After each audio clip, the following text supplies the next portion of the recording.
The sky was burning red when the last transport left the ruined Earth base.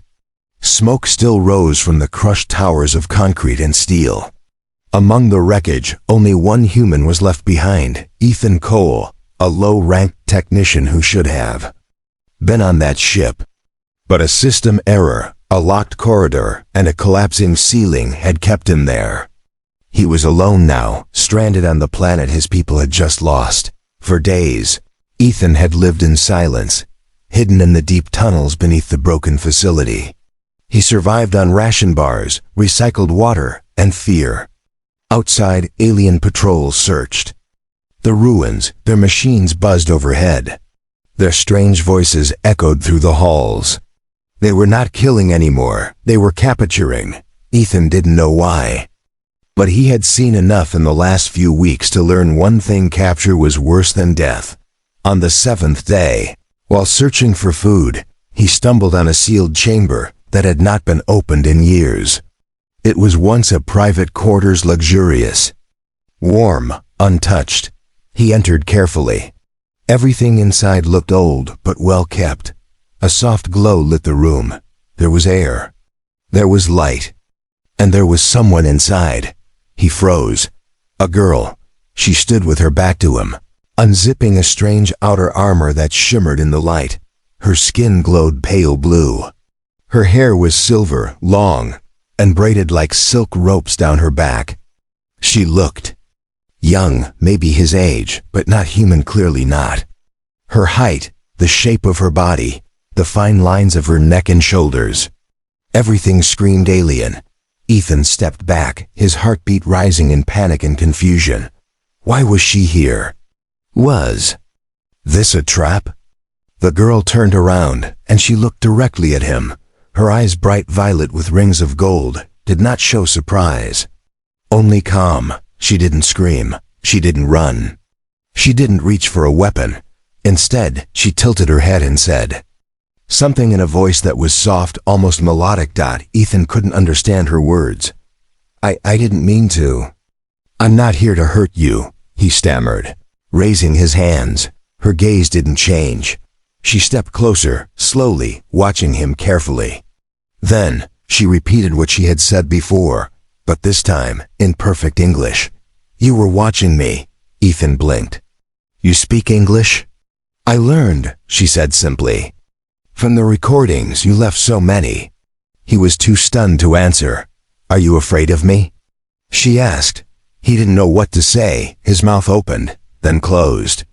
The last thing he expected was a calm alien girl living secretly in the remains of a human base. She seemed to notice his confusion.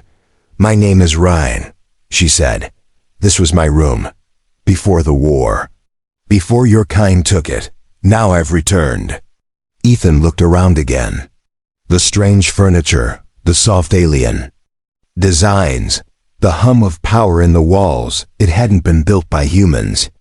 Somehow they had built over an old alien structure without knowing. And now, one of the original owners was back. I didn't mean to spy, Ethan said quietly. I didn't know anyone was here. She nodded once. But you stayed when you saw me. He swallowed. I thought I was hallucinating. She smiled faintly, her expression unreadable. Then came the sound, metal boots on stone. Ethan's heart froze. He knew that sound. Patrols. Hide, Ryan said, suddenly serious. They are not mine. They don't know I am here. If they find you, they will take you. Why are they here? He asked. They are hunting the last human, she replied. You. Ethan didn't ask why she wasn't helping them. He didn't understand any of this. But something about the way she looked at him. It didn't feel like an enemy's gaze. She walked to a panel and opened a hidden compartment behind the wall. Get inside, she said. He hesitated for only a second, then stepped in. The door slid shut behind him without a sound. In the darkness, Ethan's mind raced. Who was she? Really? Why was she helping him? And what did she mean when she said this was once her room? Asterisk. Inside the small compartment, Ethan sat in complete darkness. The space was just large enough for him to crouch. He tried not to breathe too loud. Outside, he heard the soft humming of boots. Metallic, slow, heavy. The alien patrol had entered the room. He held his breath. The patrol spoke in a strange language, sharp and cold. He couldn't see them, but he could feel their presence through the wall. Then he heard Ryana's voice. Calm, steady. She was speaking their language. Was she lying for him? The patrol asked questions. They were suspicious. Ryana answered. Everyone. Her tone never changed. Then silence. Ethan could barely hear it, but the sound of boots moved away. Minutes passed. The wall finally clicked open. Light spilled in. Ryan stood outside. They're gone, she said. But they'll search again. Ethan climbed out. You lied for me. Yes. Why? She walked to a nearby table and poured something into 2 cups. Because you didn't scream when you saw me. You didn't attack. You didn't run. He took the cup, unsure if it was safe. I didn't know what to do. That's better than doing the wrong thing, she said. Ethan sipped the drink. It was sweet, like honey mixed with flowers. What are they? He asked. The soldiers? They're part of the Jakari Empire. After the war started, they claimed this planet. But I was born here, before your people even arrived. My family was part of the old colony that was buried under your human base. So you're not one of them? I'm Jakari by blood, she said. But not by loyalty. When the war broke out, my family was caught between both sides. We were forgotten. Ethan looked around the room. It no longer felt like a hiding place. It felt like a ghost story. Are you the only one left? She nodded slowly. Now I am. He didn't know what to say. He couldn't imagine losing everyone. I thought your people won, he said. They drove us off the planet. Winning doesn't mean peace, she replied. There are fights inside the Empire. Power struggles. The patrols that come. Here now, they don't protect. They hunt. But why me? She studied him. Because you're the last human here. And to them, humans are useful. In cages. Ethan felt cold inside. But I won't let them take you, she said. He stared at her. You don't even know me. I know enough, she said. I watched the recordings. I saw how you helped the injured. I saw how you stayed behind to repair the escape systems. You saved lives, Ethan Cole. He blinked. How do you know my name? She pointed to a dusty terminal. Your voice logs were in the base's emergency records. I listened. You watched me? She smiled. Before you watched me. His face turned red. I wasn't trying to, I know, she said, interrupting him gently. But you did. That means you saw me as a person, not just an enemy. That matters. For a while, neither of them spoke. Outside, the world was quiet, but danger still waited. You can't stay here, she finally said. They will return. Where would I go? He asked. I don't even know which cities are safe. There's a place, she said. Old tunnels from before the war. My ancestors built them to escape from surface storms. They stretch across the mountains. If we can reach the far end, there's a human ship buried, forgotten. It may still work. You want me to run with you? I want you to survive. Ethan nodded slowly. Then let's go. She turned and walked to a wall panel. When she pressed her hand to it, the floor beneath them shifted. A hidden staircase opened downward into the dark. Bring only what you need, she said. From now on, we move at night. Ethan grabbed a small pack and followed her as they descended into the shadows. He looked at her again. She walked like someone trained for survival, but there was something gentle about her. Something lonely. He didn't know what they would face, but for the first time since the war began, he didn't feel completely alone. The stairs led down into the old earth. The air turned cold and heavy. Walls glowed faintly with ancient markings, pulsing with soft blue light. Ethan followed close behind Ryan, trying not to trip on the uneven floor. "How far do these tunnels go?" he whispered. "They run for miles," she replied. "Some lead to mountain exits. Others go deeper. We will take the path to the old crash site." Ethan's boots crunched on scattered rocks. "You mean the ship?" She nodded. "A human vessel. Shot down during the second year of the war. The Jakari never found it. I think it still works." They walked in silence for a while. The tunnel twisted and dipped. Strange roots pushed through cracks in the ceiling, glowing like veins under skin. Ethan touched one. It was warm. "What is this?" he asked. "Old world biology," Ryan said. "Some of it is still alive. You humans never dug this deep." The path opened into a larger chamber. Dust floated in the air. In the center stood a tall pillar with alien symbols carved deep into its surface. The light flickered as they passed it. "Wait," Ethan said. "I hear something." They both froze. A faint sound echoed through the stone metal scraping. Low static, a distant voice. Ryan narrowed her eyes. "Patrol." "But how?" he asked. "They were behind us." "They found another entrance," she said. "We need to move." They ran deeper into the tunnel. Ethan's heart pounded. The darkness pressed in from all sides. Every sound felt louder, now the drip of water, their own breath, the soft thud of boots on stone. Ryan reached into her belt and pulled out a small device. She clicked it, and a new passage opened behind the wall.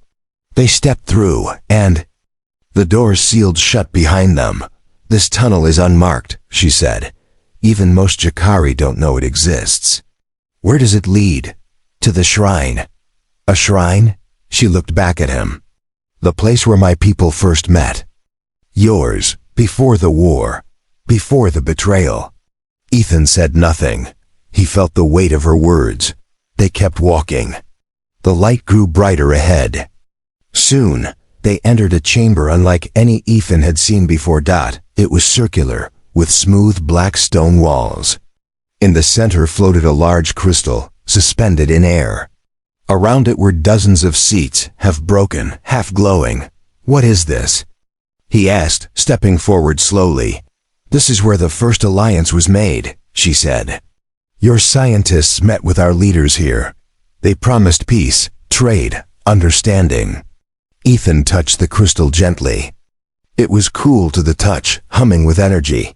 "But something went wrong," he said. "Yes," she replied. "Greed, fear.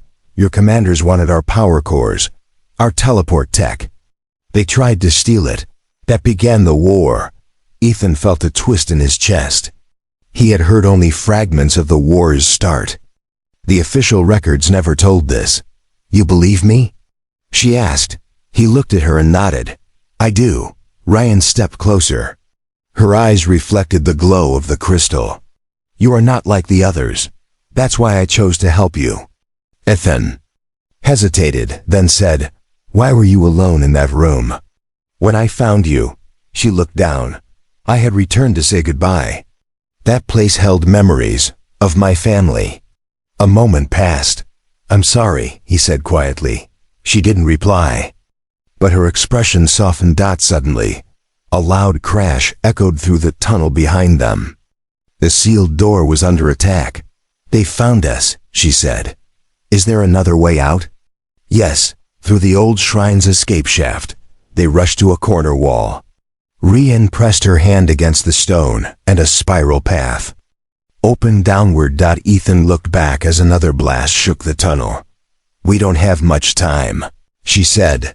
They ran. The shaft was steep and tight. The deeper they went, the warmer the air became. A strange energy buzzed around them. They reached a chamber where ancient lights flickered to life. A console sat in the middle. Ryan approached it and touched the panel. "It's close," she whispered. "The crash site is just beyond this tunnel." Ethan stared at the strange marks on the walls, burns, scars, and human writing barely visible under alien layers. This place had seen fire and death. Another explosion roared above. Go, Ryan said. We're almost there. As they pushed open the final door, Ethan saw it through the smoke. The human ship, half buried in the earth, broken but not dead, stood like a fallen giant waiting to rise again, and something inside him whispered, ... This was not the end. Ethan stepped into the massive underground chamber. The crashed human ship lay ahead like a dead beast, its dark metal hull cracked and torn, half covered in roots and dust. Faint lights blinked weakly along its side, as if the ship was still trying to breathe after all these years. This is it, he asked. Ryan nodded. Model H-72, long-range transport. Your people used it during the second year of the war. It was shot down before it could escape orbit. Some say everyone inside was lost, but I found it years ago. And kept it hidden. Ethan walked closer. A broken wing lay crushed under stone, but the body of the ship looked stable. Can it fly? Maybe not fully. But if we can power, it can send a signal. Or at least launch far enough to escape the patrol zone. Ethan placed a hand on the hull. It was cold, familiar. He had worked on ships like this before. If the core isn't fried, I can try to reboot the system. Ryan smiled slightly. Then we worked together. They moved fast. Ryan guided him to a maintenance hatch. Inside, the corridors were dark but solid. Ethan led the way with a glow stick. Strange markings covered the walls, human writing. Faded mission logs and emergency signs. It felt like a tomb dot in the engine room. He dropped to his knees and opened the main power panel. Dust poured out, but the inner core was still intact. It's old tech, he said. But it might still. Talk to me. Ryan handed him a data key. I found this in an abandoned lab years ago. It might help. He inserted the key, and the screen flickered. A low hum filled the room. Systems, responding, Ethan whispered. Power core still breathing. I can reroute the startup. Ryan touched the wall beside him. You humans build strong machines. Sometimes, he said with a weak smile. But they need the right person to wake them up. It took hours. Ethan worked without rest, cutting wires, reconnecting circuits, speaking softly to the system like it was alive. Ryan stayed close, handing tools, reading faded code, guiding him when maps failed. Suddenly, the control panel flashed green. Ethan gasped. We have power. Lights turned on across the hallway. The ship gave a deep groan, as if rising from sleep. Vents hissed. Screens blinked. We did it, he said, laughing. But then, the warning alarm screamed. What's wrong? Ryan asked, eyes wide. Ethan checked the screen. Motion detectors. Someone's here. They both ran to the main window near the command deck. Through the cracked glass, they saw shadows moving near the tunnel entrance. 3, maybe 4 patrol soldiers, Rehan said. They tracked us. Ethan looked at her. Can this ship fight? Not anymore. Then we run? No, we finish what we started. If we can launch the signal, someone might find us. Another human ship, maybe even your rescue forces. He looked at the blinking red screen. The antenna's broken. We need to go outside to fix it. She handed him a small tool. You do that. I'll distract them. No, he said, grabbing her arm. You'll get caught. She stared at him. And if you get caught, the last human will vanish forever. He was silent. She gently pulled away. We both know this might be goodbye. He shook his head. I'm not leaving you. Then fight with me, she said softly. Together, they moved through the ship, silent, fast. Ethan climbed to the top hatch while Ryan disappeared into the shadows. The surface above the ship was dark. Smoke still hung in the air. Ethan crawled toward the broken antenna, pulled out the repair kit, and worked fast. Sparks flew. Metal screeched. He heard gunfire in the distance, energy blasts. Ryan was already distracting them. He gritted his teeth and forced the panel open. The signal system hummed. He rewired the last connection, slammed the switch. The antenna lit up. Below, an emergency beacon blinked red, then green. The ship was broadcasting. Come on, Ethan whispered. Someone hear this. A scream echoed below. I single quotes N. Ethan froze. He looked down through the hatch and saw her fighting. One soldier was on the ground. Two more surrounded her. Without thinking, Ethan grabbed a steel bar and jumped. He landed hard. Pain shot through his legs, but he didn't stop. He swung the bar at the first soldier, cracking the helmet. The second turned, too late. Ryan stabbed him with a hidden blade. They stood back to back, breathing hard. Then silence. The last soldier limped away, escaping into the shadows. Ethan dropped the bar. Are you hurt? Only a little, she said. He looked up at the blinking antenna. It's done. The signal's out. Rin smiled, blood on her cheek. Then maybe someone is coming.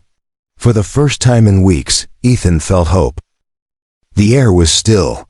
Dust hung like fog inside the old ship. Only the soft beeping of the emergency beacon filled the silence. Ethan sat near the main console, breathing hard, wiping blood from his hands. Beside him, Ryan leaned against the wall, holding her arm. Her skin was scraped, but her eyes were steady. You saved me, she said quietly. He looked at her. You saved me first. They smiled at each other, tired and worn, but still standing. The beacon blinked steadily. Every few seconds, it sent out a signal across deep space. An old human code, marked urgent. Do you think they'll hear it? Ethan asked. If there's anyone left out there, Ryan replied. Ethan leaned back. I used to believe there was always someone listening. But after Earth fell, I wasn't so sure anymore. Ryan tilted her head. You humans are strange. You destroy everything, and yet, you still hope. That's all we have sometimes, he said. Hours passed. They repaired what they could. Ryan showed Ethan an old sleeping pod still functional. They took turns resting while the ship hummed gently. Then, deep in the night, the beacon's tone changed. Ethan jumped up. What is it? Ryan asked, already awake. He stared at the screen. The signal was received. A response ping. She stood beside him. From where? Ethan narrowed his eyes. Not far. A human scout ship. Military tag, her voice dropped. Is that good? I don't know, he said. If it's from the old fleet, maybe. But if they're scavengers or rogue, it could be worse. Ryan looked uneasy. Then we don't celebrate yet. No, he said. We prepare. They checked the ship's entrance. The patrols hadn't returned. But something felt wrong. Too quiet. Too calm. Suddenly, the console blinked red. Ethan stepped back. Incoming vessel low orbit, high speed. They found us already? Ryan asked. He checked the radar. No, it's not the patrol. It's the human ship. She stared at him. They came fast. That means they were close, Ethan said. Too close to be coincidence. She looked around. You think they were already watching this planet? Maybe, or maybe they were never gone. They climbed to the top hatch again. Above them, the night sky shifted. A long black silhouette blocked the stars. A human ship, sleek, damaged, but still powerful, hovered silently above the ground. Lights moved along its side. They saw us, Ethan said. A voice echoed through the ship's old com. Unknown human signal identify. You are in a restricted zone. Ethan grabbed the mic. This is Technician Ethan Cole, Earth-based survivor. Requesting rescue. There was a long pause, then the voice returned. Prepare for boarding. Do not resist. Ethan frowned. That didn't sound friendly. Ryan stepped beside him. They didn't ask about me. Because they already. No, he said. He ran to the ship's cargo room. Ryan followed. What are you doing? She asked. Getting ready, he replied. He opened a panel and pulled out a small rifle. They're not here to save us. They're here to clean up. She watched him carefully. You're going to fight your own kind? If they come to kill us, yes. The ship above opened a landing ramp. Figures descended in armored suits, 4 soldiers, human, but cold and silent. Ethan and Ryan met them near the hatch. One of the soldiers stepped forward. Scanning Ethan, confirmed. Ethan Cole, Technician Class 2, listed Mia. I'm alive, Ethan said. And she helped me survive. The soldier looked at Ryan. She's Jakari. She's not your enemy, Ethan said firmly. The man didn't answer. He raised his arm and tapped a command on his wrist device. Ryan stepped back. He's calling backup. Enfin aimed his rifle. Stop. The soldiers raised their weapons. Don't do this, Ethan shouted. We can still leave together. She's a target, the leader said. Our orders are clear. Then everything happened at once. The lights blinked. The ship's alarm rang. Ryan moved like lightning, spinning, grabbing the nearest soldier's gun, knocking him down. Ethan fired once, just a warning, but it hit the wall and sent sparks flying. The soldiers shouted, scattering, run. Ethan yelled. He and Ryan darted back into the tunnel below the ship. Behind them, the soldiers chased. They ran through the dark, deeper into the tunnels. Ethan's lungs burned. Ryan led him down a side path he didn't recognize. Finally, they stopped in a hidden alcove. Breathing hard, Ryan looked at him. They'll find us soon. Ethan clenched his fists. They're not here to rescue anyone. They're here to erase what's left. Then we survive, she said. One more time. Asterisk. The hiding place was tight, barely large enough for 2. Dust fell from the ceiling as footsteps echoed above them. Ethan held his breath. Ryan crouched beside him, eyes fixed on the passage. Entrance, her body still and alert. They're scanning, she whispered. Ethan checked the small device he'd taken from the ship's panel. Short-range pulse sensors. They'll find us in minutes. Ryan's voice was calm. Then we don't wait. She reached for the last smoke capsule from her belt and handed it to him. This will blind their visors for 30 seconds. No more. That's not much, Ethan said. It's enough to run. He looked at her. And go where? They'll chase us again. No, she said. We don't run anymore. Ryan pointed behind him. A narrow shaft rose upward, almost invisible. That tunnel leads to the mountain ridge. If you climb now, they won't follow. The air is too thin for them without full armor. Ethan shook his head. What about you? I'll hold them. No. She looked at him. Ethan, if we both stay, we both die. But if one of us lives. He grabbed her wrist. I didn't come this far to leave you behind. I already lost everything once, she said, her voice breaking. Don't make me lose you too. A sound echoed, metal clanking, boots approaching fast. No time left. She leaned forward, touched her forehead gently to his. Live, she whispered, and before he could speak, she pulled the pin and tossed the smoke device. A white cloud burst out, filling the space with thick mist.